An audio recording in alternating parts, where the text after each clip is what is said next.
we present Frank Partington in Man with a Background of Flames, adapted for radio by J. Maclaren-Ross from the novel by Richard John.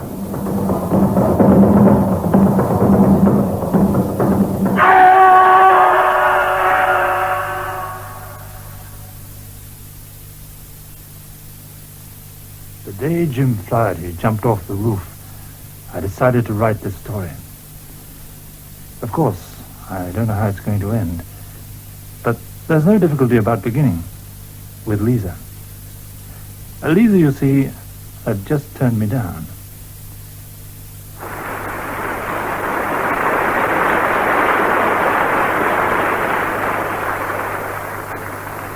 Thank you, Richard. I enjoyed the show very much. Especially the clown who made me think of you. Can you imagine us getting rid of our inhibitions like he did? Chewing up that matchbox and so on? I can imagine nothing more inhibiting. Oh, what shall we do now? Well, personally, I intend to go straight home. Can I come too? You know why you can't. As you're already separated from your husband, I don't see any good reason why not. But if we must make it a family matter, you shall get divorced and I'll marry you as soon as it decrees to. I don't know you well enough. What do you want to know me for? Love is impersonal, Lisa. It transcends. Oh, don't be absurd, Richard. Please, don't be absurd. At this time, I was deciding to have a nervous breakdown. It was not a serious breakdown. Psychoanalysis had just come back into fashion, and I thought I'd have a go with the psychoanalyst my friend Freddie van Berg recommended. Have 3 sessions a fortnight. I'd try to drag it out for 6 months if I were you. Otherwise you won't get your fun. But it turned out there was no fun to be had with Mr. French. Now, why did you come to me, Mr. Johns? I was recommended. Yes, but I mean, why do you want to be analyzed? Well, it's very hard to bring out. But I've been turned down by a woman, and this puts me out of my stride. In what way? What sort of effect did it have? A diminution of personality is the best way I can put it. But you got what you wanted. You felt safe. What do you mean, safe? Sit down, Mr. Johns. Why were you afraid of this woman? Because I'm afraid of uncontrolled feeling. I was trained as an engineer, and I like controlled factors. You haven't been following your profession lately? The war gave me a get-out. I was in the Navy. How old are you? 29. An engineer who isn't engineering. I'm writing about it. I run a technical magazine about tractors. Or rather, I did. Good. If my job folded today, our department was scrapped. And when you fall in love, you get worried. I seem to have done this time. Tell me, are you coming to me as a sort of hobby? I don't know what you mean. In any case, I'm very much afraid I shouldn't be able to help you, Mr. Johns. There will be no fee. But why have you changed your mind? We hadn't started. Look, Mr. French, can I tell you a symptom? It's a mental one, but I feel there's no possibility of action. There's nothing I can do. I can move about, I can eat, drink, and sleep, but no action, nothing. That's something we've all got to resolve for ourselves, Mr. Johns. After that interview, I knew what a tennis ball feels like when bounced against the wall. It was Freddie van Berg who sent me to Mr. French, and when I got home, there was a message to meet Freddie at the Patisserie Pompeii next morning. I understand. Being sacked is like being bitched by a woman. Nobody likes it. Now, give me another croissant, Rich. Crescent rolls, they call them here. Do you know anything about diamonds? No, I've always been told they're a bit ostentatious. Diamonds are extraordinary stones. When well set, they're so alive. You know, diamonds can be made very cheap. Synthetic? No, real ones. I mean, they can be obtained very cheap. But you've heard the story of the Vaal River. Freddie Van B. When I finished my coffee and croissant... Crescent roll, you I'm mean? going back to the department to correct the last proofs of the last issue of the Tractor Times. I just say that, Freddie, to remind you I don't operate in diamonds. I'm not interested in diamonds. I don't want any diamonds. You have not heard the story of the Vaal River? No, thank you very much. Nor of Lichtenberg? Nope. The diamond rush in 28? I'd have been 6 in 1928. Just the sort of thing that would have thrilled you then. A diamond rush. 200,000 people camping in lawless squalor, fighting over their claims. And in 1 year, 1928, producing 69.33% of the total world output of diamonds. I'm glad about the .33, but I don't see how you could have a sort of gold rush in diamond mining. The machinery's far too expensive. They didn't need machinery. They found the diamonds in the pebbles on the beach. There is what they call diamond-bearing alluvial gravel. This pocket I was telling you about is at Lichtenberg, and another lode is near the confluence of the Vaal and the Orange rivers. Some geologists say they come from a wonderful diamond-bearing reef we haven't found yet. Anyway, they had to stop people washing for diamonds, or they'd have flooded the world and made them cheap. There was a law passed making diamond washing practically illegal in these places. And the claims were taken over by the big combines. All right. Put up your proposition and I'll knock it down, Freddie. Would you like to join me? I want to pick up some diamonds from the beach. You wouldn't have to go to Africa in person any more than I would. Freddie, your story's far too cock and bull. You can confirm it in any reference book. Rich, tell me, would you like a job in Fleet Street? Now you're talking. But that's what I've been talking about all the time.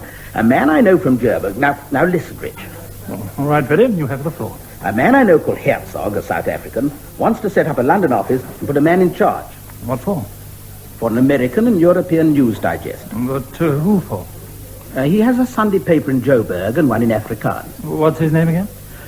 Rich, did you ever hear of a man called Tommy Blair? I thought you said Herzog just now. Oh, Herzog, the news agency chap.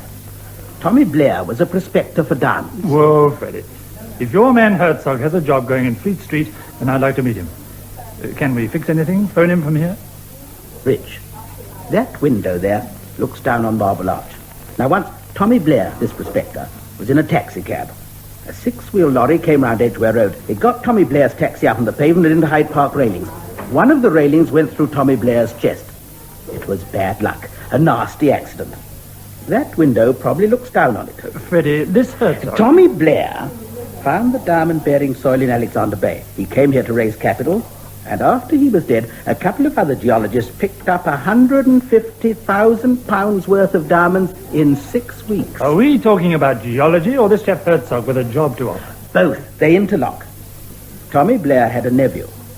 He lives here now. Your Mr. Blair is probably as real as your Mr. Herzog. Oh, all right, Rich. There's no reason why you shouldn't meet Herzog now. We found in a self-service cafe a man called Herzog in a camel hair coat.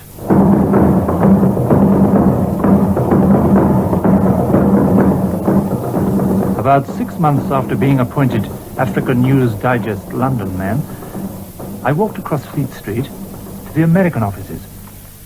Herzog had acquired the right for us to copy their cables. It was 3 a.m. Even the snooker players at the press club had gone home at this time. But Dirk Rockinghame in the American office was still at work. That non-stop jet plane, John. It's over Karachi now. I suppose your boys will be interested? For obvious reasons. Yes, I'll have to send that. You can file your message from here. What's your deadline? I thought you'd have packed up a couple of hours ago. Jet past Karachi 2:51. Yes, that's all I need to send, isn't it? They're a bit vague about deadlines. I like the picture I get of your outfit. All the same, you're doing well by all accounts. Great character, that chap, Herzog. He has a pipe dream of becoming the African Northcliffe. Now he's sold out to some big interests. A combine holding diamond mines, cinemas, goodness knows what. They've even got a small private bank in the city. But not Nevin Fall's outfit. Nevin Hall is the chairman. His office is at the theatrical agency in Leicester Square, but we've had no occasion to meet so far. Herzog's out of it, then. No, he remains editor-in-chief in Africa. I run the London end. I'm my own boss. I make my own assignments. Then how would you like to assign yourself to a murder? A murder? Do you remember the Soho killing? The Nigerian jazz drummer who strangled the prostitute with a stocking? Oh, George Umana. Yes, I used to know him slightly in the drinking clubs off Tottenham Court Road. But surely he's condemned and ready for hanging, isn't he, poor devil? Somebody's petitioning for reprieve. You know, John, there's a story for you there. Oh, for South Africa, a story about a Negro sex killer. Yeah, that's the story. There's new evidence, too, from a loony bin, Croydon way. I'll show you the paragraph. You see, he's been in this bin already. Makes a difference. It's a humdinger of a story with a Negro and a prostitute, if anybody knew how. Not for South Africa. All the same, you've given me an idea. As I say, I've met this George Umana. If I were to make an appointment with the medical superintendent of the loony bin, it gives the address here. Up to you, John. It'll probably get me shot at dawn. Remember, I want to be buried in an old-fashioned grave. If I could just ask a few questions now, Doctor. For instance, what exactly have you said to the Home Office about George Umana? As the medical superintendent, that's a question for me to dodge. The short answer is you should ask the Home Secretary. But just so as we stay friends, I'll add, we naturally sent on a case history of the accused. Am I allowed to see it? We might be able to give you a rough summary, don't you think so, Dr. Berg? Dr. Berg was in charge of George when he was with us, Mr. Johns. I was. Right from the beginning, Mr. Jones. You could see when he came in that he was a special case. Special in what way? Of course, the relevant symptom. This terrific hatred of white women. He didn't seem to hate them. You knew him? Yes, we've met. Whatever he said to you, Mr. Jones, this was the symptom he came in with. He told me that to see a white woman in semi-nude even made him feel physically sick. He was very ashamed of himself. Did he come or was he sent? He came of his own accord. And what did you do for this interesting case? That would take too long to describe, Mr. Jones. In any event, I wish not to talk of his condition, which is a technical matter, but this symptom, this physical nausea. Well, he had the chance to see plenty of semi-nude English females almost every day. How? Well, nature of his job.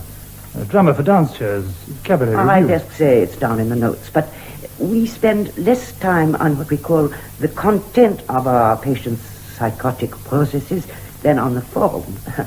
That is, however, technical again. And George was psychotic? Oh, yes. Do you mean he was off his rocker when he was here and all right when he left?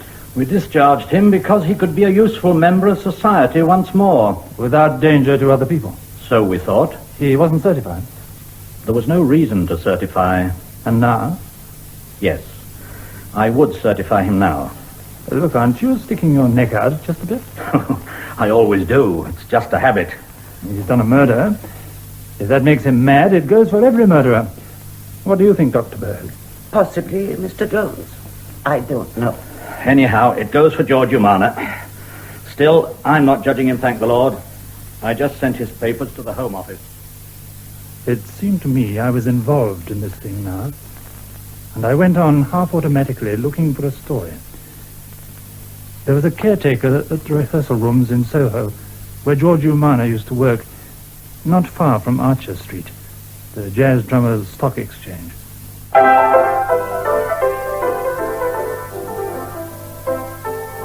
Yes, George used to keep his drums here, cupboard in the passage.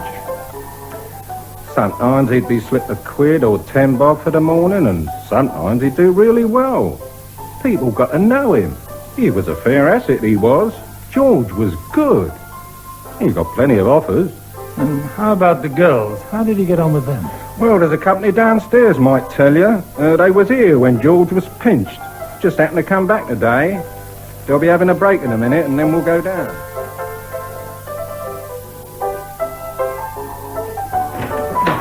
Thanks. I didn't get your surname. My name's same as his. George. Never give no other to you gentlemen of the press.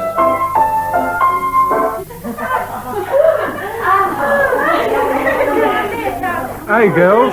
This gent's from the press. He wants to talk about coloured George. Oh, poor George. Why do you say that? Because we're sorry for him, that's why. They're getting up a petition on insanity grounds. Look, if you're trying to get him off, you've got us on your side. Yeah. Well, I'm not sure.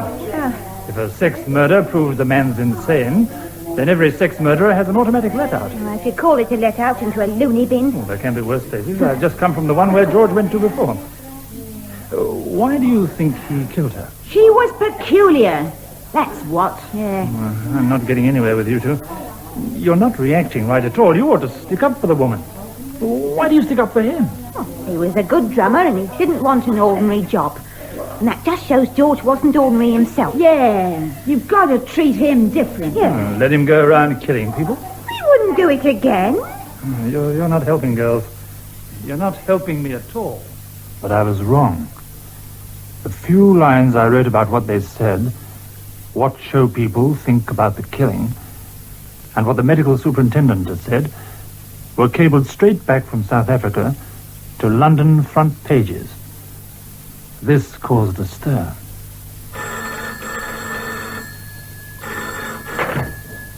Africa News Service? Ernest Madam speaking. Have you seen this morning's press?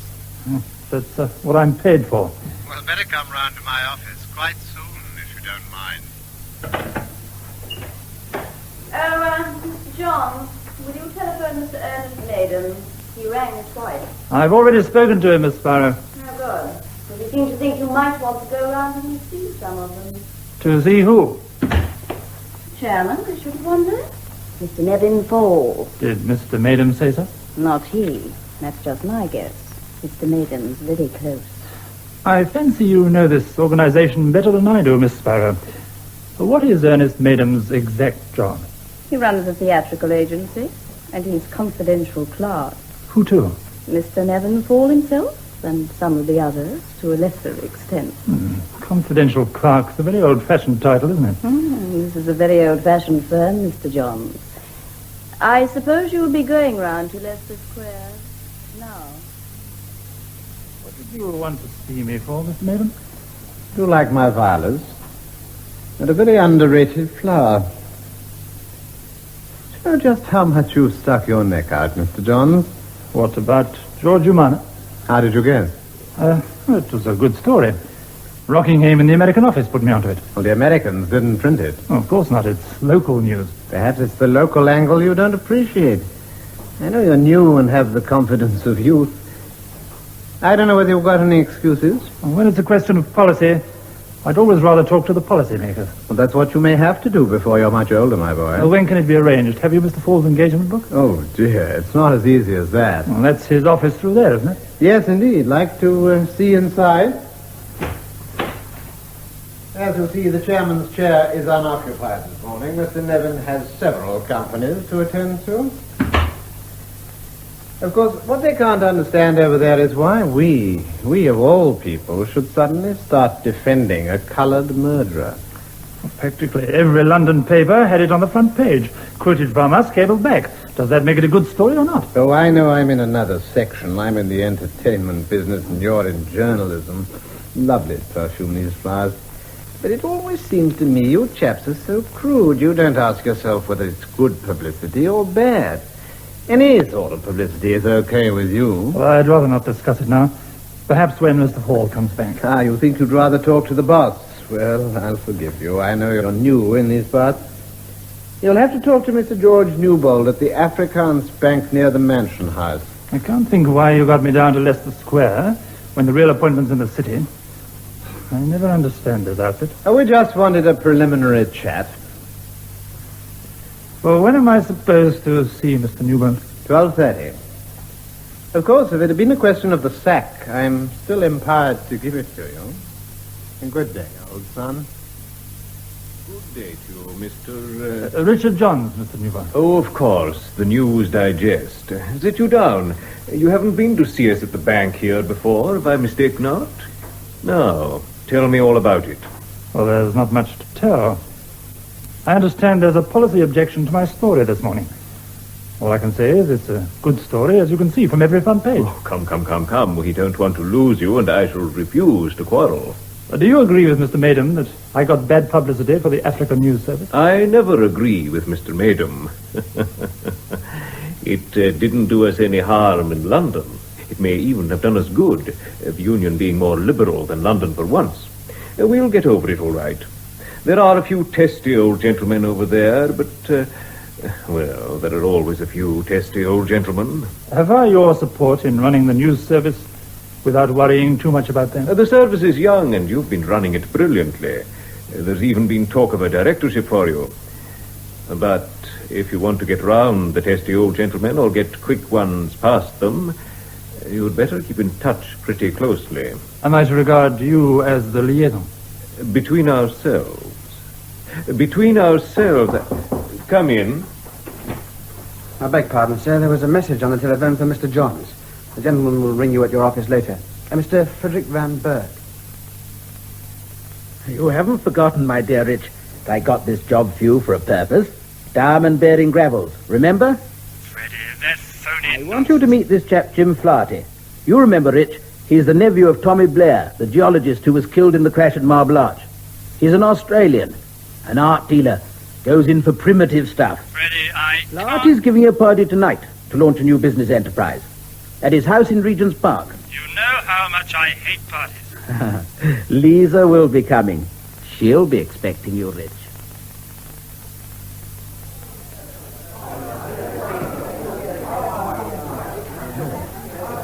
Very much an art dealer's evening, isn't it, Lisa? All the world is here. I even caught a glimpse of George Newbold in the distance talking with Freddie. George Newbold? Well, where is he now? Over there with the bald, shining dome. He's like an actor, typecast for a rugged part. Well, he can be fatherly as well as rugged. Here comes our hostess, Susanna. The party joke seems to be to call her Susanna in the elders. Well, she can't be much more than about 20. Mrs. Flaherty, I want you to meet... Oh, do call me Susanna. And you're Rich Johns, aren't you? We colonials get on Christian name terms pretty soon. Well, Susanna, you haven't probably met my friend Lisa Stevens, have you? Lisa's a bit in your world, you know. She's Dashwood Wilkie's secretary. Oh, the top international art dealer. Jim's always trying to get hold of him. Well, he's in Cairo at present, I'm afraid, but... Oh, never mind. You must both come over and see Jim's girl. Jim's? That's what we call her. The African wood carving he's going to market. She's only about 8 inches high.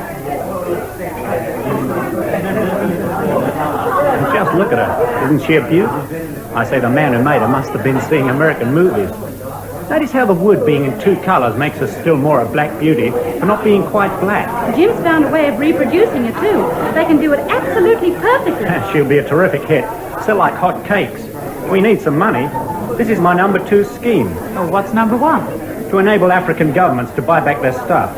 The big treasures, Efi heads. You know, those African bronzes that are so early, nobody knows who made them. All the things they had in Berlin and so on. That's what this party's for. Jim's firm collected a tremendous amount of stuff, mostly loans and options. Plus insurance. So you're all met together. Splendid, splendid. Glad you're able to come, Nick. May I have that carving a moment, Jim? Thank you. Now, gather round. Gather round, everybody. This is a game. Now, see, I place this lady in the hands of this gentleman here. Will you close your eyes, sir? I want you to stroke the lady. We're all going to take turns. Nobody need get jealous. The old free association game, but... Something of the sort. Now, sir, have you got hold of the lady firmly? Are your eyes closed? Does everybody agree he's closed his eyes properly? Yes. Good. Then, sir, stroke her. Stroke gently. I warn you, sir, at a given point, I'm going to say stop. Say the first word that comes into your head. Mrs. Flaherty will give the signal. Both thumbs up, Susanna, when I'm to say stop. Righto, Freddie. Now, sir, you again. You are stroking the nape of the lady's neck. Now her shoulders down to the elbows. Can you feel your way? Stop. Thank you, Susanna and the elders. Keep your eyes closer. I'm going to count 3. On the count of 3, say the first word that comes into your head. 1, 2. Are you ready? 3. Word, please. Come along now. Your word, Mr. George Newbold. Word, Mr. Van Berg? Well, that's easy. The word is blackmail.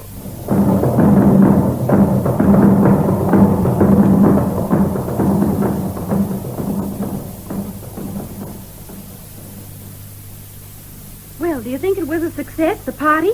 Lisa, Rich, what do you think? Oh, of course it was, Susan. Except for Freddie making an ass of himself. Half a mo while I look for the whiskey. You must be pretty fed up about what happened tonight, Susanna.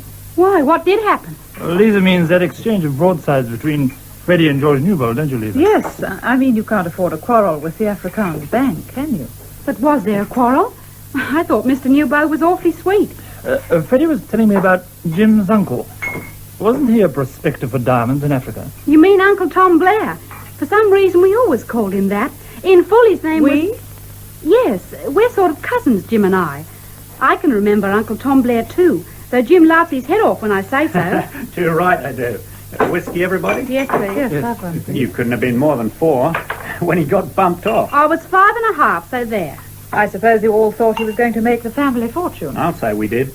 Mind you, Uncle Tom Blair made about 3 fortunes in his time. I can remember my parents talking in their bedroom next door to mine when I was a kid. We used to say he'd found all the diamonds in the world. And he damn nearly did at that.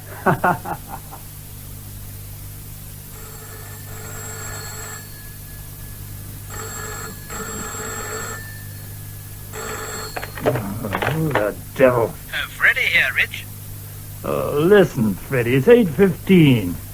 I only got back from the party at 3 a.m. But I've important news, Rich. I've been on the phone to Jim Flaherty, and we're forming a limited company. I'm not appearing, but both Flahertys will be directors, and I'm empowered to ask you to be one. It won't cost you anything. Except my beauty sleep. Oh, for Cripe's sake, Freddie, ring back after the weekend. The company will be called Blair Properties Limited, by way of respect to the old man. We're seeing a lawyer this morning to find out how far we can go in stating the aims of the company. It'd be nice to say diamond washing. You've only to shake up old George Newbold and his crowd. He didn't seem terribly shaken last night. That is the come. And Rich, there's something more you can do for us through African News Service. What? What do you think you're putting your job for? No idea. Why, to float news of the company when it's formed. Is that what Newbold meant by blackmail? I'll meet you for morning coffee and explain. Patisserie Pompeii at 11. I don't have morning coffee on Saturdays. It's our busiest day. Okay, Rich. All you will have to do is cable a little paragraph in the ordinary way of news. I'll bring you a text after you've seen the lawyer. It will say what the company is and what it intends to do. That's all. Sorry, Freddie. I refuse point blank to have any hand in this. Goodbye.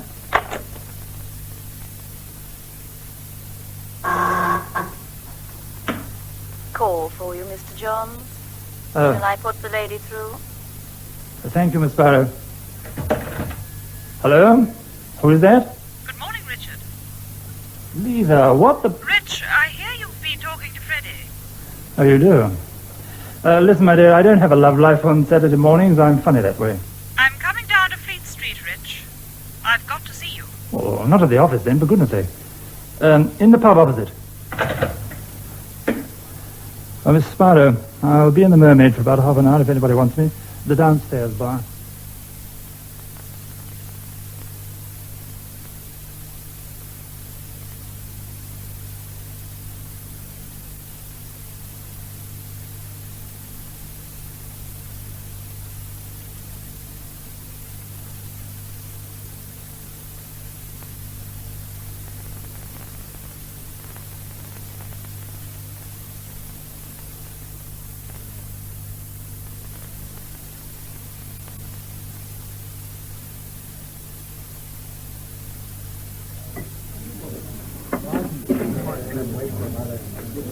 I know you hate me butting in, Rich, but I think you ought to send that cable about Jim's company.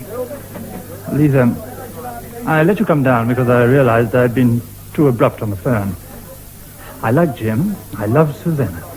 I'm thick as thieves with Freddie, but my instinct is to opt out of this, and I'm going to follow my instinct. You're being singularly unimaginative, Richard. All right, Lisa. I'll do what Freddie wants, if you promise to marry me as soon as you can get divorced. Rich, you can't put it like that. Oh, but I do put it like that. It's my turn to blackmail. Oh, Mr. Johns. Thank goodness you're still here. Why, Miss Sparrow. Well, Lisa, I don't think you've met my efficient secretary. How do you do? Mr. Johns, a story is broken. I didn't know what to do. Mr. Rockinghame sent this cable across urgently. Richard, what is it? Oh, it looks like an East German push. It might be a frontier incident. It might be only smart aleck journalism. I'll have to wait anyway.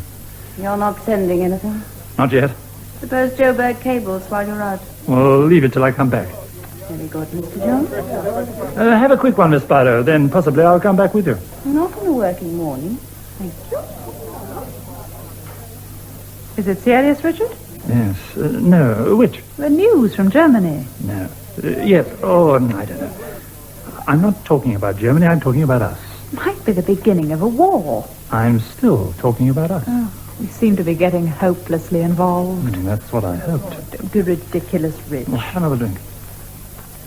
Maybe while we're talking here, the world's going up in smoke. But we're Blitz babies. We know it doesn't matter how many bombers there are in the sky. It's ego reinforcement we want, not reinforced concrete. You'll come and talk to Freddie. The Flahertys are expecting you. When shall I tell them you'll come? Tell Freddie I'll come to supper at the Flahertys 9 o'clock. That's if they'll ask for the supper. There'll still be time to send a cable for the Sunday papers. Oh, yes, Freddie wants the Sunday papers. He says it gives longer for the news to sink in. Yeah, Lisa, you make me feel like Samson being shorn. I wonder if he enjoyed it as much as I do.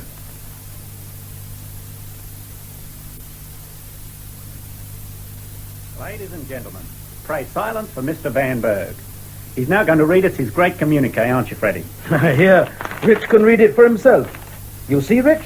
It says simply that a company's been set up of diamond prospectors with a view to exploiting certain unspecified diamond-bearing gravels. I've put in a bit about Tommy Blair. Just within the law, as long as we don't specify places. Why, it might be in Nigeria.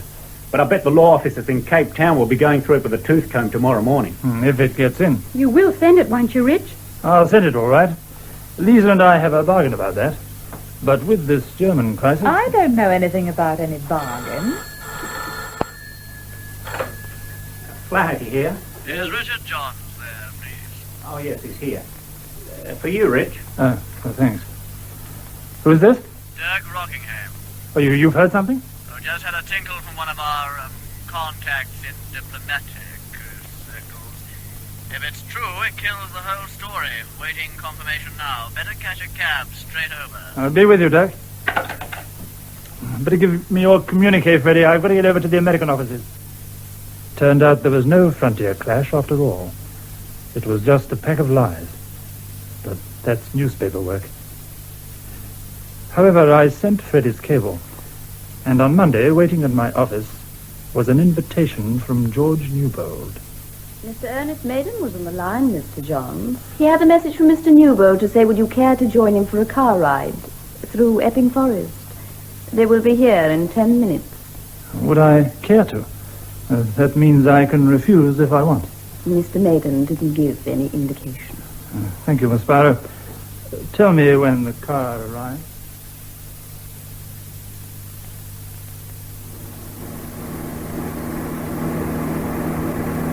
I don't suppose you know Epping Forest. Nobody does.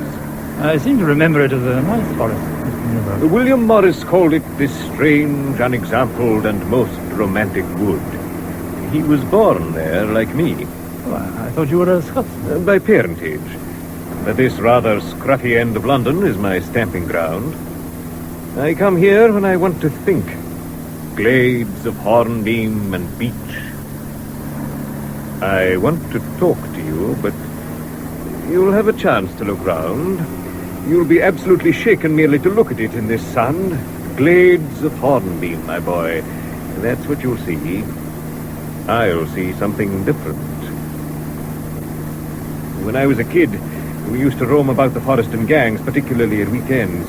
It wasn't natural history we went in for, at least not what most people understand by the phrase. We were sordid little brutes. Peeping Toms. Seen much of your friends, the Flahertys, and, what's his name, Freddie Van Berg, lately? I see them from time to time. Here's the forest now. Glades of hornbeam and, as I told you, small boys' natural history lessons. Stop the car. I've been hoping for this little talk for some time, Richard. I'm still not sure you've got things as clear as they ought to be. Now, do you see how the forest piles up in the sun?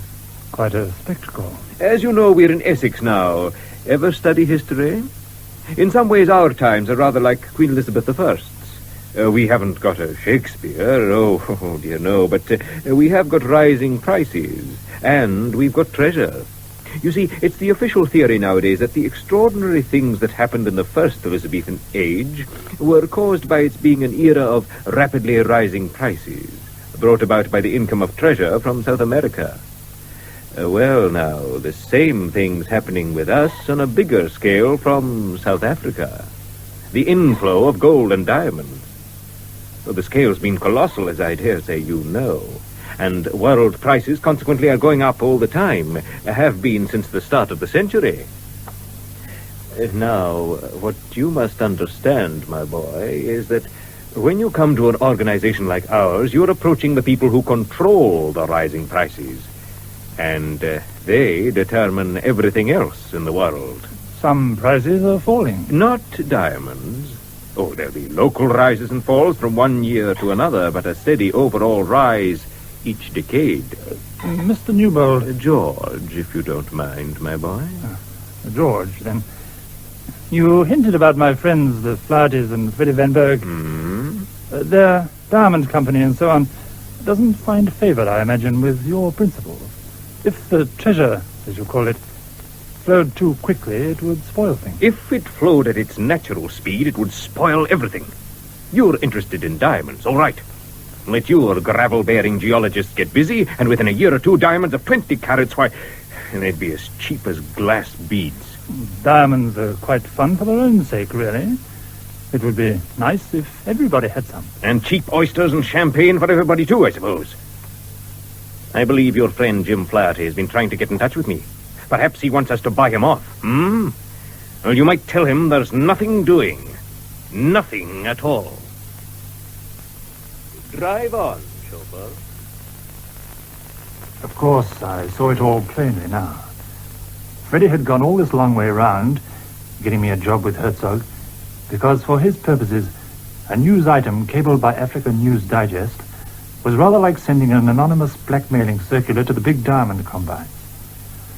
But still, the thought of being George Newbold's stooge and informer revolted me. I didn't quite know what to do. I had to ask someone's advice. Lisa's, if possible. But Lisa was cagey and wouldn't meet me till I'd bribed her with a seat at the opera. Any opera tickets, Rich? Didn't know you were musical. Jim, you startled me. Yes, I'm taking Lisa to tonight. Ah, you're going to the opera and I'm going bankrupt. No joking, Jim. Dead serious, Rich. There's a whole series of things been happening to me. The landlord suddenly descends with a repairing order on my art gallery. I took no notice, just laughed. It wasn't till I got his lawyer's letter I realized he meant every word of it. Hard luck. Luck? Listen, what about this?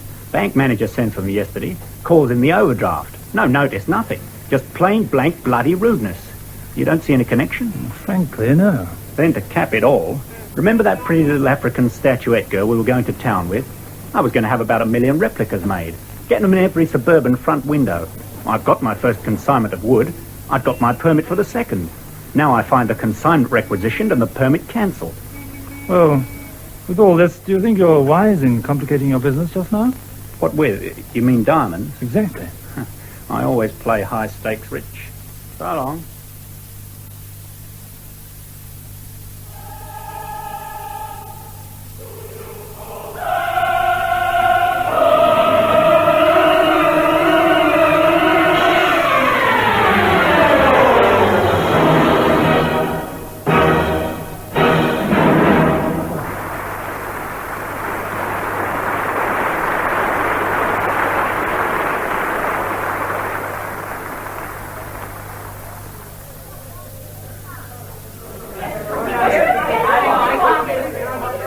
Lisa, darling. You know, the great thing about Covent Garden intervals is the really excellent hors d'oeuvres you can buy to go with your dry martini. Yes, if you can get through the crowd. I've got to have something out with you, Lisa. You obviously can't do it here. What about these eats you mentioned? Rich, Lisa! Thank God I remembered you'd be here. Jim, how on earth did you get in without tickets? I wangled it somehow. You know the latest? The big deal between the government here and the government of Nigeria for the Efi heads. It's been overturned. We're really bankrupt now. Calm down, Jim. There's surely some No mistake at all. Why, the deal was arranged months ago. Only the final details to be hammered out. And now suddenly it's all off. But Jim, there must be an explanation. Well, Freddie has one. We're all meeting at my place tonight, later on. The explanation is simple. George Newbold has been busy, and behind him is Nevin Fall. Jim and I have been talking it over, and we're quite agreed the only defence is the offensive, which will be taken, as usual, by our friend Rich. Oh, no, you don't. Not me again. Who else? Haven't you been appointed London features editor in addition to your other glories? Features? Freddie had in mind a series of articles. By a well-known professor of geology. Jim here has one taped, who will write the truth about the diamond-bearing gravels and scare the daylights out of Newbold and Fall. Then an article by a South African historian to tell the whole story of Tommy Blair and the 1928 diamond rush. And, of course, Tommy Blair's so very accidental demise. And my job, I suppose, will be to get these articles somehow into our papers. You've hit it. As features editor, that should present no difficulty to you at all, my dearest. But one afternoon, Lisa rang me from the Flaherty house, saying that Jim had disappeared. Jim didn't come home last night, and the shop in Burlington Arcade is no news of him either. Oh, I wouldn't worry too much, Susanna. Probably Jim was called out of town and just forgot to tell you. There's more to it than that, Rich. What about the man who called on Jim, Susanna? What man's this? Perhaps there wasn't a man. You see, Jim's been drinking rather a lot lately, and, well, I didn't take too much notice of what he said when he came home at night. Anybody might get a persecution complex with the things he's been going through. He was imagining things a bit. He thought they were after him, you see. Well, they? Well, George Newbold and Nevin Fall, obviously. And in what way were they after him, Susanna? Well, the other night, for instance, he had a wild story. He said, and he was quite coherent this time, he came home and said a man had been to see him. Why did the man come to see him? He said he'd been hired to kill Jim. Did he want Jim to buy him off? No, I don't think so. Jim didn't say so, anyhow. Well, what was his object, then? Just to warn him, I suppose. I'm sorry, Rich, I know I'm not telling this very well. You said Jim told you what the man was like. And his name. His name was Bones. A Victorian name for Negroes. Was he a Negro? I don't know.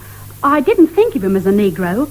Jim just said a man, and if you don't say black man, you assume white usually, don't you? But the name, Bones, definitely stuck in my head. Can you remember anything else? I do remember Jim said Bones wasn't furtive. He was just stocky and stood on the balls of his feet. Always stood on the balls of his feet. And how was he supposed to be going to kill Jim? I think he did say how, but I don't remember. It may have been something to do with cars. Yes, a garage came into it, I'm sure. Definitely a garage. In the end, we decided not to ring the police just yet. But 2 days later, Lisa rang me up to say that they had been to the morgue. A body had been found in the Thames near Wapping. It was Jim, darling. It was Jim. Truly it was. Did Susanna identify him too? No, she just looked blank, Rich. Oh, it was horrible. You'd think she'd lost her memory. The police doctor was kind. He said the wives often go like that. Blank. Where is Susanna now? The doctor gave her a shot of something. She's asleep. And, oh dear, I'm supposed to go to the coroner's court almost immediately to see someone called the coroner's beadle. You are Mrs. Lisa Stevens, a married woman living at 125 Partington Street, West 1. On the second instant, you accompanied Mrs. O'Flaherty... No, sorry. Huh? The name's Flaherty, officer. Oh, I beg pardon, sir. You accompanied Mrs. Flaherty to the River Police Station at Wapping, where you identified the body of a drowned man as the husband of the said Mrs. O'Flaherty. Beg pardon, Flaherty. Now, had you any reason to suppose that the deceased intended to do harm to himself? Well, he talked about being threatened. Threatened? Why bring that up, Lisa? It's all nonsense. We'll only be making fools of ourselves. Now, just a minute, sir. It sounds as if we may have to adjourn. We don't want to, but we may have to. You mean you finished with us for now? No. I mean the inquest. May have to adjourn for another 8 days, maybe more. Oh, why do I always have to open my damn big mouth? It is your duty, madam, to give the police all the help and information that is in your power. There was a formal inquest where Lisa identified the body, and then the coroner adjourned for 10 days. It was over in 5 minutes. I put Lisa and Susanna into a taxi with the idea of going straight back to the office. But then a hunch got into me, and I went instead to the rehearsal rooms back of Shaftesbury Avenue to interview the caretaker, George. Now, don't tell me I never forget a face. Gotcha. The newspaper bloke what wrote about Coloured George, right? There, you see. Well, what can I do for you? Have you ever heard of a man called Burns? Well, another darky. No, one was enough. Still, you got George Umana off, you did? Still in the mental home, is he? Have you been to see him? Catch me going to one of them places. One of the girls went once, though, of a Sunday. She said they're doing him proud. Poor old George. And you don't know anyone called Burns, eh? Oh, not to that name. Well, it's a small village. You could ask round the pubs, or there's the Sphinx, the nude review theatre, or the cafe where the showgirls go, or there's the 2 garages. A garage? Yeah, that's right. There's 2 of them. Thanks, George. I just remembered something somebody said. A garage.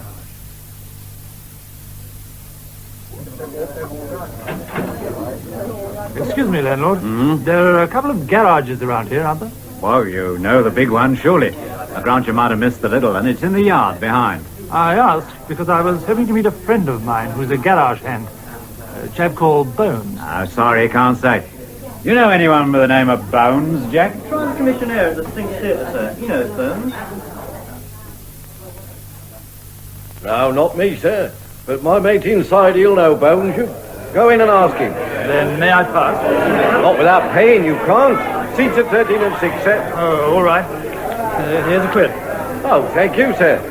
My mate's got to be downstairs for between shows, see? The girls can't always handle this rush for the front rows. Customers like to see the show from close, too. We've had to stop them climbing over the seats to get there. Proper Grand National they'd have left to themselves. My mate's there to stop it, see? You'll find him there between shows. And I've got to sit through the show to find him? Well, you've paid your money, ain't you?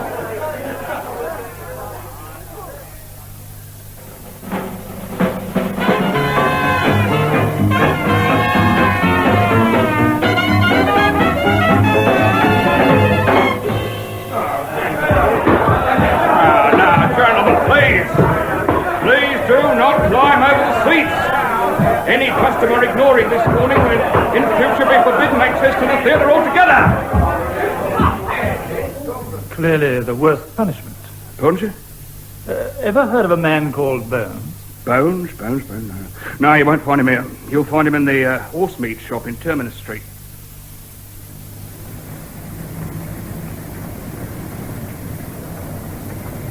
A long queue for the horse meat, is it not, mister? Must be 50 odd. Yes. I was wondering whether I dare jump it. I want to see the shop owner about something. Then shall I tell you how to go about it? And you can do a trick for me same time. Now, take this sacking bag, and all you've got to do is to walk past those 50 patient people, stopping your ears to their insulting remarks and saying, I've an appointment in the office. Go through the shop, up the stairs, and that's the office. Then you say you come from Mr. O'Donnelly of 229 Park Lane, and that he's vexed the meat wasn't delivered yesterday, but that's his regular order. And you say he sent you to fetch it personally. The order's for £8, and here's the quid to pay. But I don't know you from St. Patrick, and you don't know me. You wouldn't be refusing a kind deed to a stranger. Besides, I'll give you a rake off. What if I run off with your quid? Oh, I'll be waiting right here. All right. I'll have a go. You'll be obliging a grateful creature. I go myself, but lately they've got to know me complexion.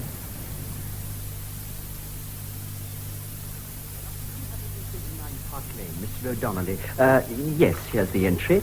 The meat was delivered yesterday. No, as you were. It was cancelled. Order cancelled. But he wants the order. He's vexed. Well, I'll check with the delivery man if you wait. Delivery man's out at this time. You ought to know that. Then you'll have to see the boss. He won't be a minute. Left next year, there won't. I don't know what we're going to do. We're killing them in hundreds. It's a massacre. Mr. O'Donnelly's order, 229 Park Lane. Oh, just you go down to the shop and they'll fill that bag up for you. Mr. O'Donnelly will be most grateful. Are you You don't happen to employ anyone called Bones, I suppose? Bones? The driver? I expect so. No, he's left. Went to Marston Battle. Firm called Bickman. Bones dead.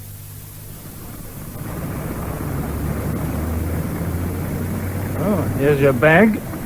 8 pounds heavier, 1 drop of blood on the outside. That's the good Samaritan you are.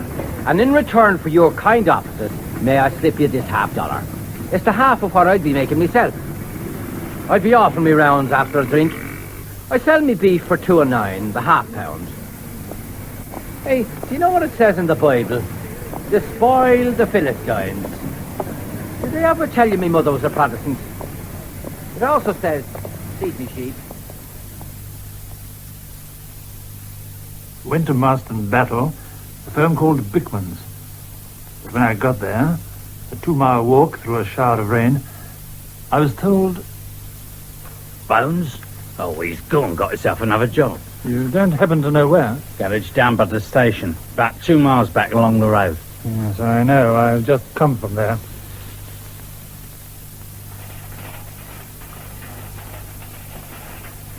Bones? Oh, he'll be having his tea. Do you know when he'll be back? Well, not till the business train comes in, around 7. Well, you could go round to his sister's if you like. That's where he has his tea. Is it far? Oh, it's about 100 yards. You see them royal cottages over there? It's the second one down.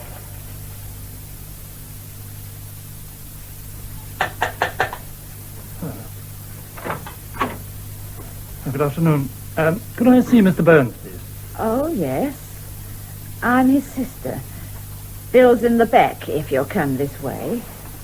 Dad, the old man's dog is a corgi, on it? I tell you, it's a mongrel. I know it looks like a corgi, but it's a mongrel all the same.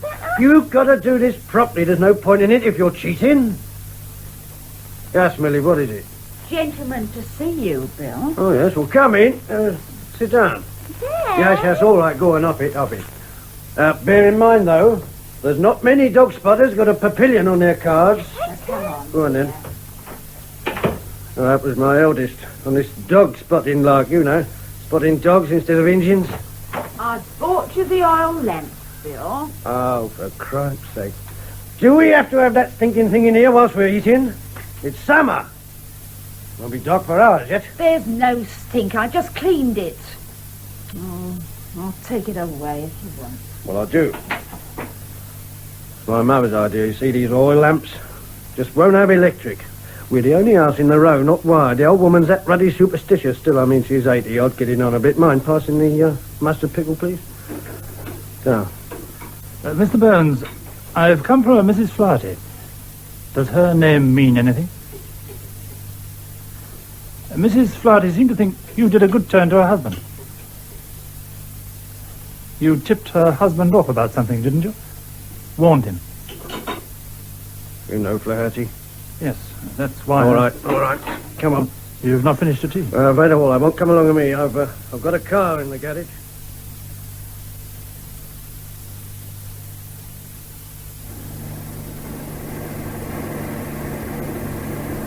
You know what I told Jim Flaherty? No. No? Well, you're a liar. Why are we pulling up here? You knew I tipped off your friend Flaherty. You said so yourself. Well, I was slated to do that job myself, see? And you know who hired me. I've heard a story and I don't believe it. Oh. Clever type, eh? Well, why are we turning round? We're going back to the garage. You were taking me to someone, weren't you? Was it somebody in that end house? I've changed my mind. I don't like clever types. What did you do in the war? Navy. Yeah. Well, you ought to know better. Officer? Yes. Well, never believe what you're told. Look here, you can't do this. Take me back wherever it was. For goodness sake, finish what you started, man. There's a train back to London in 2 minutes. I'll choose my own train, thanks very much. You know, so in the Navy, they went in for a system of applied psychology. I mean, if you want to get people to do things for you, it's wise to put on a politeness act. Sweet voice, don't shout, acquire habits of command. That kind of art. Mr. Burns, please have a heart. You see, Jim Flaherty was a great friend of mine.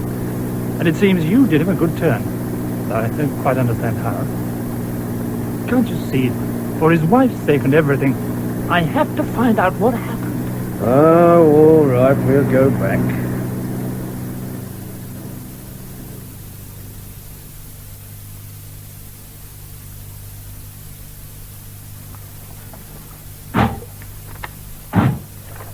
This way. Come on.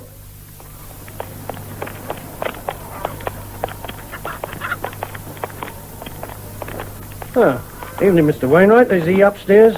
Oh, I've not seen him. Door's open. Go and look if you like. Righto. In you go, mister. You're not coming in yourself? I shall be back to fetch you.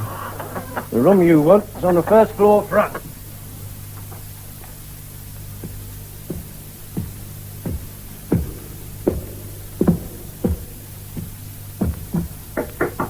Come in.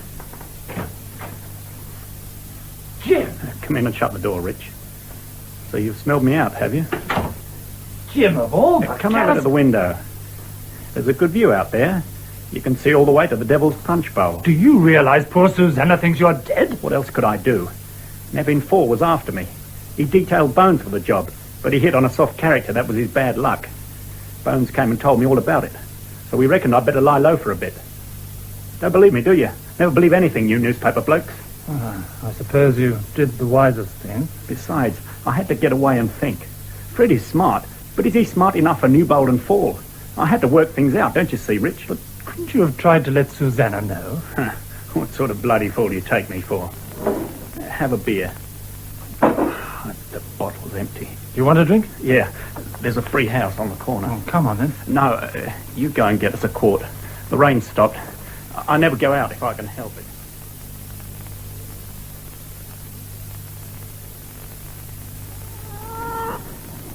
I just off to get your lodger a bottle of beer, Mr. Wainwright. Mm-hmm. I hope you're looking after him. He's pretty ill, isn't he? Ill? No, wait a minute. Now you mention it, there is something I don't like. Fool I was not to see it before. You better take him away. Oh, that's just what I want to do, but give me time. I'll try and persuade him to go home, Not but... persuade hell, just take him. I don't like it. I got my missus to think of. Is he, safe, left? I'll get a doctor if you like, but I can't before tomorrow. I'll get him away tomorrow, that's all I'm asking.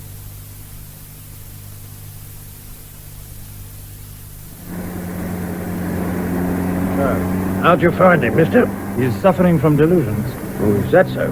He has some mad idea that people in London, business competitors, want to get at him. I've tried to talk him out of it, and I'm coming back to fetch him home, if possible, tomorrow. Well, here's the station, mister. 10 minutes you got before the train goes. I might have believed Flaherty when he says you warned him. Well, out with it, please. All right. Well, just answer this one. You see my point, don't you? In taking him back home where he can be properly looked after. He's in good digs. Yes, I know, but he's got a wife. Well, it's up to you, then. Look, what were you warning him about? Whatever it was seems to have sent him off his rocker, so do try to give me some clue. I may have to tell the doctor. If he's off his nut, you'll be protecting him from himself, won't you? Now, you got your ticket. It's time you got your train.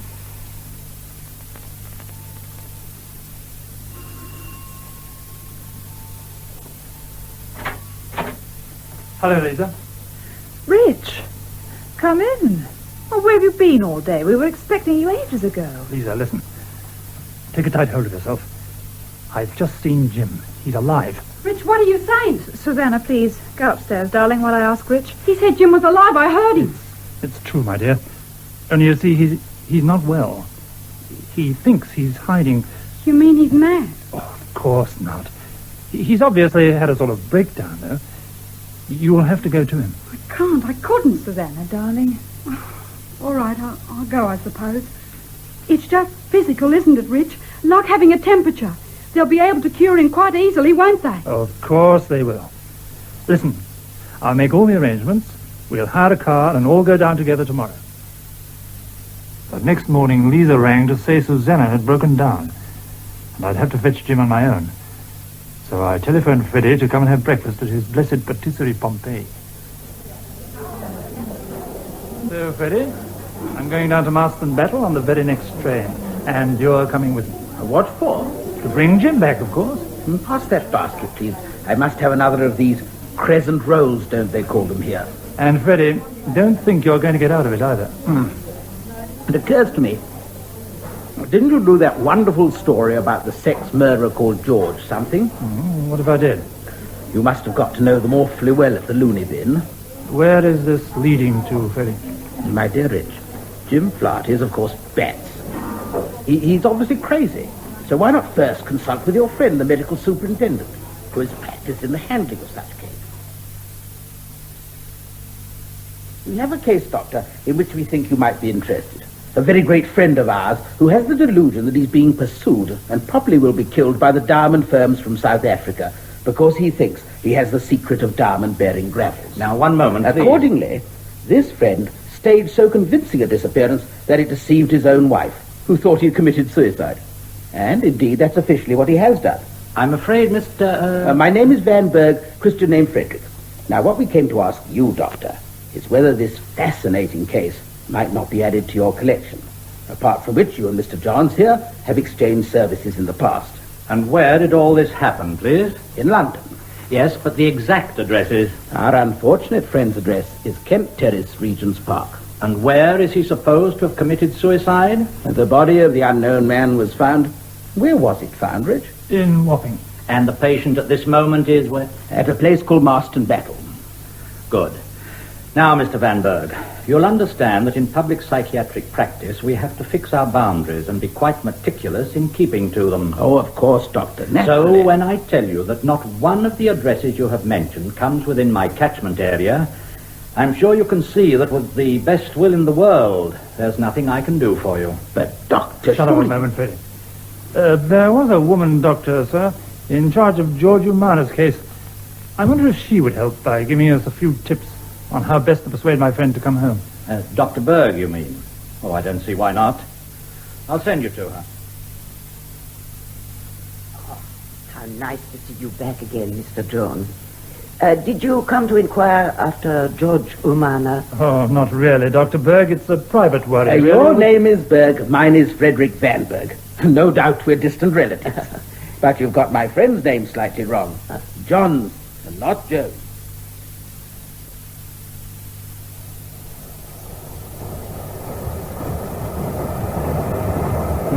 So in the end I have succeeded, Rich. This Dr. Berg will come with us tomorrow to see this Mr. Bones and help bring Jim back. Myself, I'd say you played every single card wrong. Oh, nonsense, Rich. You're jealous, that's all. Now to business. In my briefcase here, I have the first of your series of articles. What articles? The ones you're going to get printed for us. See, open the folder. Now here, The Romance of Diamond-Bearing Gravels. A good commercial headline, eh? Now read on, the first paragraph. So a poor farmer's child found playthings scattered on a river bank which a little prince might covet. And the boy might have skimmed the face of the river with one little white stone that was worth more than his father's farm. You never wrote this. That is from an account of the state of affairs on the banks of the Orange and Vaal rivers in 1868. Then comes the subheading. Are there places like this today? And if it's published, what do you hope to gain? George Newbold sent a message, didn't he, when he took me for that forest ride? He wasn't making any offers yet. Eh? So let us take another step. And he will.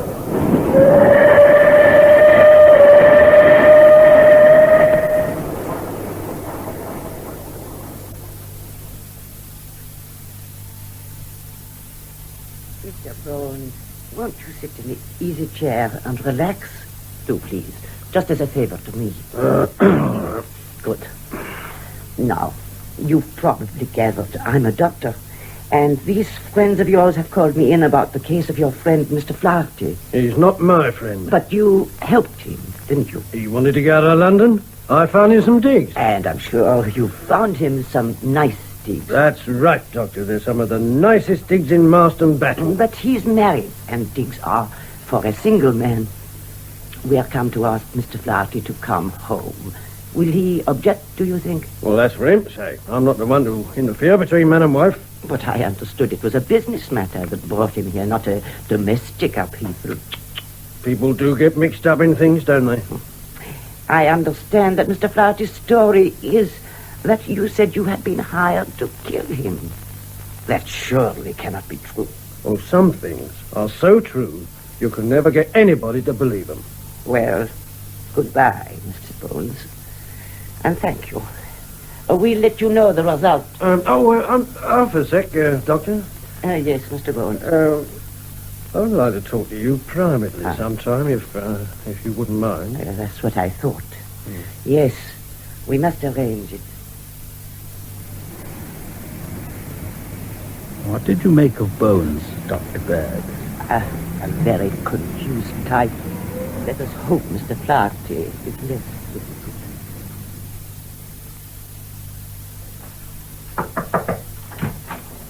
Wake up, Jim. It's visitors' day. Good Lord. Where have you lot sprung from? Freddie. In person. And this is Dr. Berg. You're looking well, Jim. I'm feeling bloody awful. Sorry, Doctor. Just one gets generally fed up. I understand.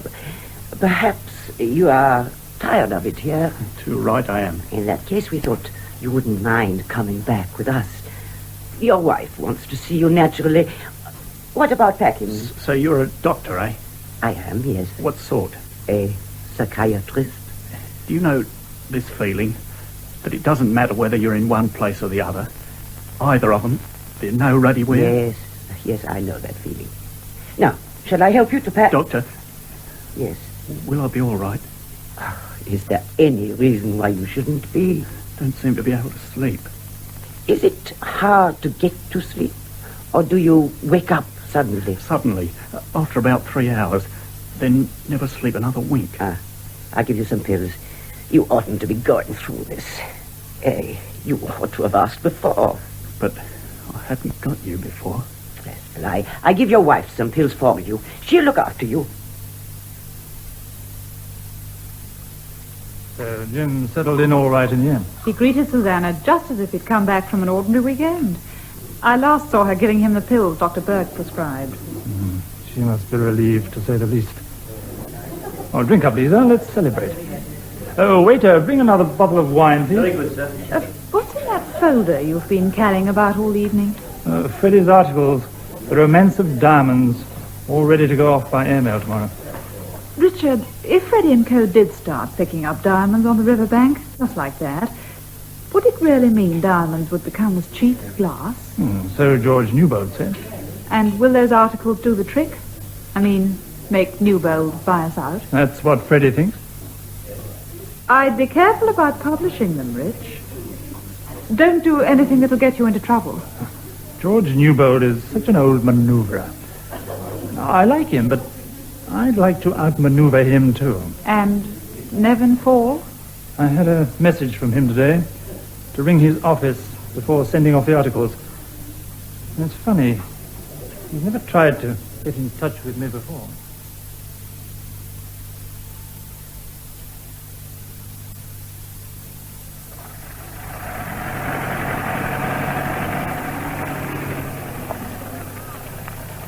Here you are, Gov. 125 Partington Street. Well, here we are. Thanks for dinner, Rich. You are not going to ask me in? Oh, you don't really want to, Rich. Why not go straight home? Perhaps you're right. And don't let me keep you. Just a moment while I pay the cab. So, Gov. Good night, madam. Good night. You know, I wish I wasn't so roundabout in my wooing. Still, you ought to be glad I'm so idiotically noble. It makes the whole thing stronger. I hadn't noticed. No, but you will. I apologize, though. I'm held by something. It's like a psychological compulsion the wrong way around. Pushing me back instead of forward. Rich? Yes, darling? You're not going to publish those articles. I don't want you to take unnecessary risks. Not only am I going to publish them, but I've no intention of consulting Mr. Nevin Fall before doing so. Richard, promise me faithfully you won't be so silly. No promises, darling. Please. For my sake. Oh, that's better, much better. But I shall not be careful. I shall publish and be damned. I shall say to hell with Nevin Fall. Richard, you're not coming a step nearer unless you promise once and for all you won't publish those articles. I'm not coming a step nearer. I'm not going to promise. I'm going to stick them in that airmail envelope. There's one in the folder. Then I'm going to walk across to the post office and send them to the Bergh office now. If I tell them to print, they'll print. Will your front door be open when I get back, Lisa? You can always try it, darling. So it came about that I was with Lisa next morning when Susanna phoned to say that Jim had jumped off the roof. Someone come down! Keep back, sir. And you, madam. We're friends of the deceased? Oh, yes. He's at it all right. We've sent for the ambulance, but that's just a formality.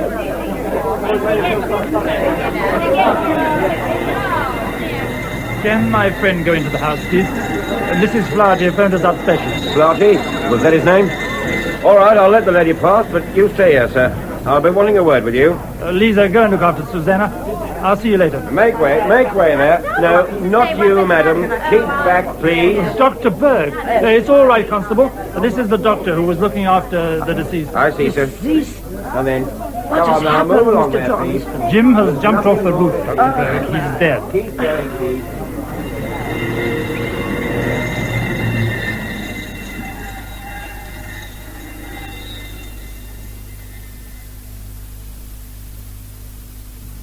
Soon, Dr. Berg and I were in the coroner's court, being questioned by the beadle. Now, Doctor, when they took you round to see the patient, did they tell you he was supposed to be dead, and this gentleman's young lady friend had already identified the body? No, nothing of that sort. They didn't add that inquiries had been opened and that the inquest had stood adjourned? No, I went with Mr. Johns to a place called Marston-Batten, where we saw, in this order, a man named Bones and second James Flaherty. What opinion did you form? The opinion that he was mentally ill. Was he suffering from delusions? He believed that business competitors had hired this man, Bones, to kill him. You didn't report Bones? Why should I? There were no signs of illegality. And you did not consider the possibilities of suicide in relation to the deceased? This is a risk I have to take every day of my life 50 times. Unless you want me to put everybody in straitjackets, including your staff. All right, Dr. Berg. We'll get in touch with you later. If you'll kindly leave your telephone number. Yes. No. Sit down, Mr. Johns. We haven't started with you yet. Good day, Dr. Berg. Good day. You know, Mr. Johns, you really ought to have come and told us when your friend turned up alive. Now, I'm afraid that this means the CID. I'll have to hand the case over. I've no option. Mr. Johns, they call me Pongo. Know what that means? Regular army. Had to fight for my living. Now I leg it instead. Now if I've legged it on your case, I calculate 100 miles. This man's Bones now. Could I get a word out of him? No. All that way down to Marston Battle. Well, anyhow, I've read your deposition. Do you want police protection? Whatever for? Well, you know what your friend said. He was threatened. That was a delusion. We had a psychiatrist to him. Well, it didn't stop him being killed. He killed himself. You don't want one of our chaps to tell you? One chap, 24-hour shifts. All right, two chaps, one day, one night. That sort of use said to me if I was in real danger. They wouldn't see me more than 3 or 4 times a day. Mr. Flaherty, you'd be surprised. Flaherty is not my name. Oh, sorry, of course, that's the stiff. Well, as I say, Mr. Johns, you'd be surprised. Once it's known one of my men's on your tail, you'll be as safe as houses. Trouble with you young chaps is you get your ideas from thrillers. Real life's cruder. Have you finished, Mr. What shall I call you, Mr. Pongo? There's still the morgue, Mr. Flaherty. Oh, Mr. Johns, I've been trying to get you all day. There were 2 messages from Mr. Nevin Ford. Any other calls? From Mr. Van Berg. He will contact you again tomorrow. Well, if that's all, I'm going home. I want a bath. For your information, I've just come from the morgue. Mr. John? Yes, thank God I'm not a medical student. They swim in this smell half the time. What did Mr. Fall want? It's about those articles again. I think Diamond Bearing Gravel series. Will you be at home if his office rings? No, after my bath, I have a train to catch. Next, I was sent for by Ernest Maiden, whom I found arranging his delphiniums in the Leicester Square office. Wonderfully tall, wonderfully tall. Not quite right yet, though. Do you think they'd look better if I had a blue Delft vase? I seem to have seen that in a picture somewhere. Of course, Whistler. Or was it Rossetti? You know, you deserve the sack, you do, Mr. Johns. Why? On this story about coming legislation in Cape Town attributed to Africa News Service. Where is it? Yeah, the South African government is so convinced of the urgency of a search for uranium deposits that it proposes to repeal the laws limiting the operations of hand prospectors for diamonds in the Orange River and other gravels. So what? I've simply found another scoop. It's been cabled back to the USA, too. Well, as it happens, we're not going to sack you. The story's such tripe anyway. Might do for a boys' weekly, not for a grown-up newspaper. Well, the Yanks seem to like it. Well, that's what I meant, pap for the infantile. I tried to put a case for you, but it didn't go down awfully well.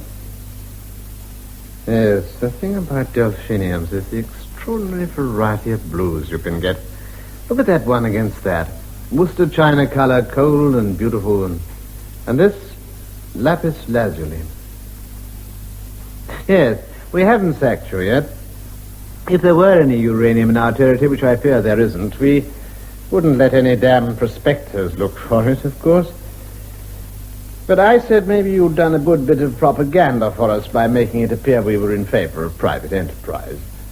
I did my best for you, but it wasn't good enough, old son. So I'm to go down to the bank and see George Newbold again? No, it's too late for that. You see, things have gone a bit farther than we meant them to. So they thought you might come right under Mr. Nevin's supervision from now on. I'd like to see Nevin, Paul. I've never met him, as you know. We're quite aware of that, old son. And we thought it would be a good thing now for you to learn more about us. You're going to meet Mr. Nevin, but not today. It may take a little time fixing. But I'll ring you, old son, don't you worry. Outside in the square, I made a phone call myself. One I'd been meaning to make for some time. And this time I found Mr. French, the psychoanalyst, much more forthcoming. I remember, Mr. Johns, you came to consult me some months ago. And now you want to consult me again? Yes, in the good old days, people used to get advice from their friends free. Now we haven't got any friends, we have to pay for it. Another addition to the cost of living. I could give you half an hour at 4 p.m. this afternoon, Mr. Johns. I'll be there, Mr. French. I want to talk to you about delusions. Yes, I see. Carry on, Mr. Johns. Yes, but you don't see. If the delusion got into Jim Flaherty, where does Bill Bones come into the picture?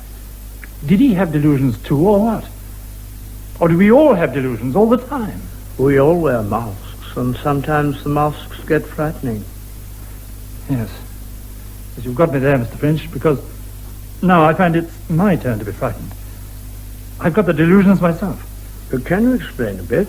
Oh, that's your job, isn't it? I mean, what form do the delusions take?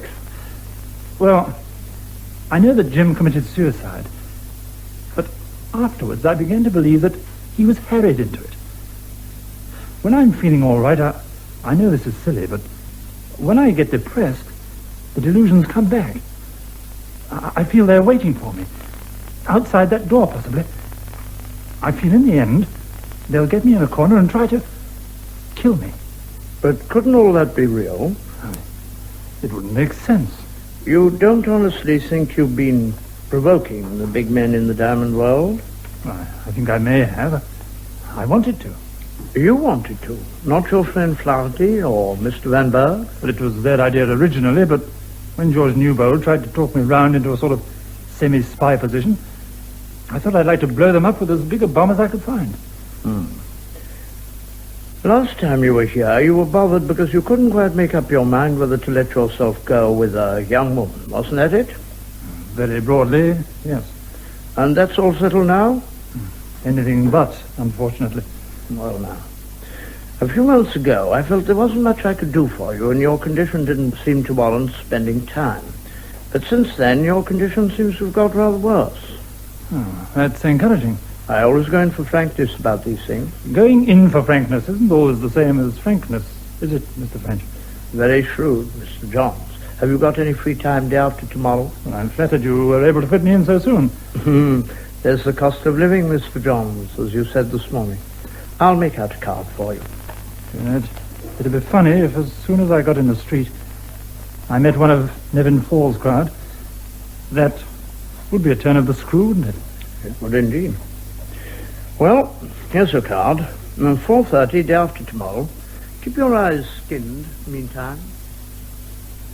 And sure enough, when I stepped out of the door, his secretary had a telephone message for me, relayed through Miss Spiro. Would I meet Mr. Van Berg for a drink at our local that evening? Yes, I've evidently had a bad quarrel with George Newbold. A very subtle man, Rich. Good at negotiation, diplomatic. I seem to have noticed. You should take a lot of notice. George Newbold is a very exceptional person. There are not many such able men outside the government services. And then there's my friend Nevin Fall. Friend? I didn't know you'd even met. What's he like? There's an atmosphere of quietness about your top men, which goes with self-confidence. In so large an organization, it's perhaps not so surprising. But we poor foreigners, we're impressed, in spite of ourselves. Have another drink. 2 more of the same, please, miss. Right you are, sir. It's not like you to drink so quickly, Freddie. Well, this is a celebration. A farewell. A farewell? Yes. That will be 360, sir. Yeah. Thank you. Yes, what I want to tell you is that I'm going away for a bit. Back to Holland? No, not this time. I thought I'd have a look at Paris and then perhaps Germany, west, of course. Have you been left a fortune? Unfortunately, no, rather the reverse. Well, I'll see you when I get back, if I get back. Well, you're not going yet. I have to pack, Rich. I'd keep well away from Newbold and Fall if I were you. I can't. I work for them. Then I'd find a new job. Freddie, what are you trying to say? Freddie, come back here. Goodbye, Rich. Good luck. Give my love to Lisa.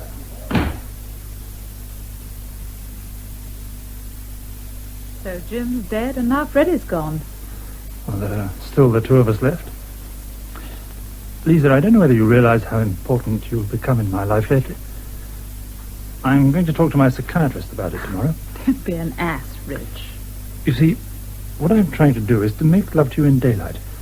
The difference between you and other women is that you are good looking enough to stand up to it. Few human beings are. All right, Rich. If this is going to be daylight, let's have daylight.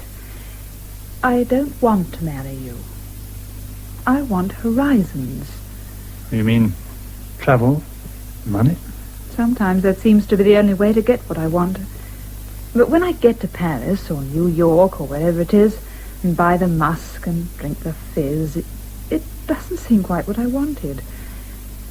Oh, much better not to talk in daylight, darling. Hello? Lisa Stevens here? Now, this is Ernest Madam. Can I speak to Mr. Johns, please? Mr. Johns? Yes, one moment, please. Where the devil did you get this number? From Miss Spiro. It's about this date with Mr. Nevin Fall. So happens he can manage this afternoon. Can you do that? Well, what's the precise idea? I never did quite follow. Well, he proposes to take you for a ride in his car. Probably go Epping Forest way like you did with Mr. George Newbold. But why does he want to waste an afternoon riding around with me? Mr. Nevin likes to mix relaxation with a little business. Quite a good idea, don't you think? Body relaxed, mind just a little stretched. He wants to get acquainted, to put matters on a friendly basis. You'll find he lets you much farther into the arcane of our organization than anybody else can. You'll find Mr. Nevin a really interesting person. I can promise you a most fascinating afternoon. I'll tell him you'll be there at 5:30 sharp at Leicester Square. But you won't go to see Nevin Fall. Promise me you won't go. Why ever not? Well, I'm too worried about you. Oh, you must promise. What is there to worry about? After all, I should have offended them mortally.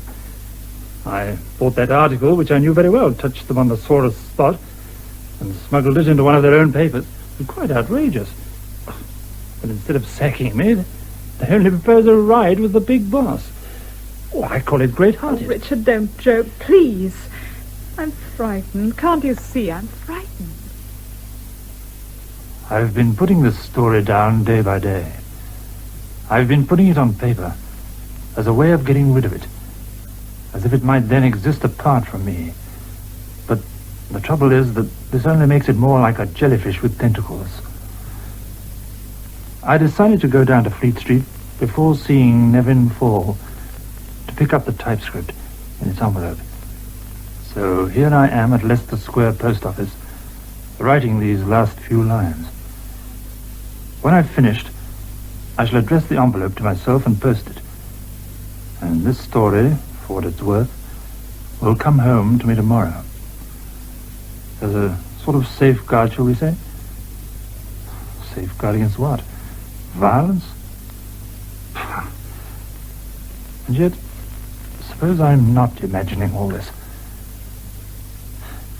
Coming along, I took a look at Nevin Fall's office from the other side of the road, where I said to myself, now if by chance I saw Bill Bones lurking about, I should really think my delusions were real. And sure enough, there was Bill Bones at the driving wheel of a big limousine outside the office, obviously waiting for someone. No doubt, Mr. Fall and me. All the same, there's no need to be anxious about handling Bill Bones. I think he likes me in his way. Certainly, he doesn't want to harm me or anybody else. All I'd have to say to him is, oh, look here, old chap, come off it. Nothing like knowing your man. Nevin Fall, of course, I don't know. But I dare say I'll manage. Right. Now I must post this stuff off. It's nearly 5:30. Be funny to see for the first time Nevin Fall's chair with somebody sitting in it.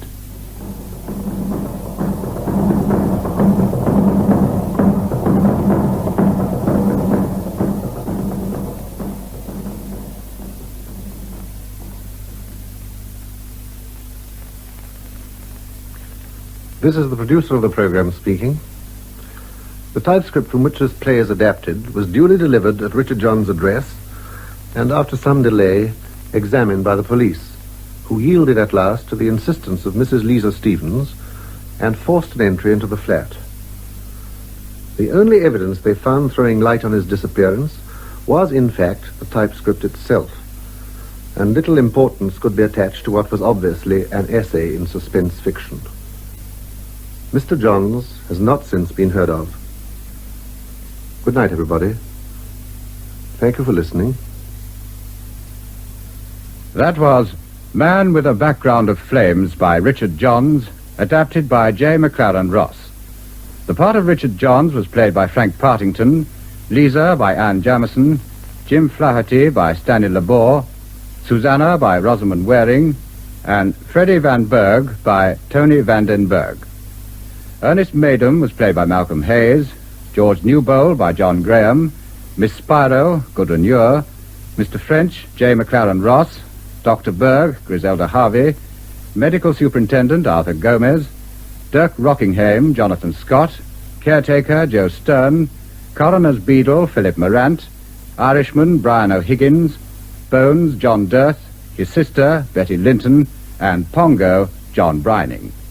Other parts were played by Charles Ray and members of the BBC Drama Repertory Company. The play, which was recorded, was produced by R.D. Smith. That was a repeat of last Saturday's broadcast.